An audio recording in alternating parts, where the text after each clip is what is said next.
कर्जत तालुक्यातील पळसदरी ठाकूरवाडी येथे आज पहाटेच्या सुमारास मोठी दुर्घटना घडली आहे.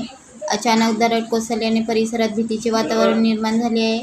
या घटनेत 2 चारचाकी आणि 3 दुचाकी वाहने दरडीच्या ढिगाऱ्याखाली दबली गेली असून त्यांचे मोठ्या प्रमाणात नुकसान झाले आहे. सुदैवाने पहाटेच्या वेळेस असल्यामुळे वाहनांमध्ये कोणी नसल्याने जीवितहानी टळली आहे. डोंगरावरील वस्तीपर्यंत जाणारा रस्ता दुर्गम असल्याने स्थानिक नागरिकांनी आपली वाहने रस्त्यालगत असलेल्या शेडमध्ये उभी केली होती. मात्र पहाटेच्या डोंगराचा मोठा भाग खचून माती, दगड आणि धुंडे थेट शेड व रस्त्यावर कोसळले. या दरडीमुळे वस्तीकडे जाणारा मुख्य रस्ता पूर्णपणे बंद झाला असून काही ठिकाणी रस्त्याचाही भाग खचल्याचे समोर आले आहे.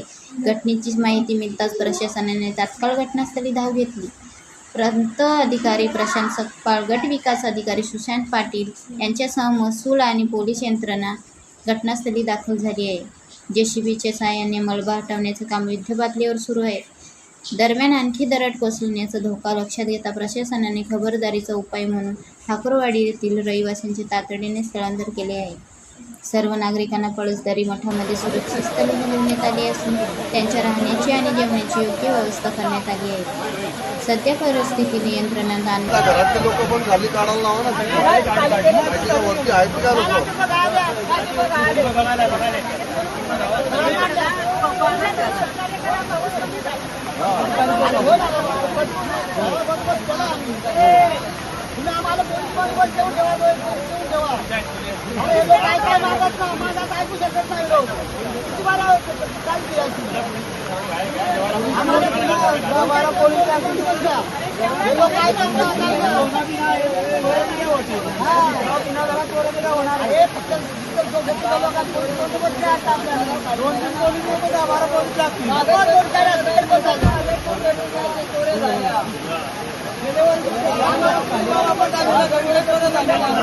जेवढी धोकादायक आहे तर तेवढंच बाकी लोक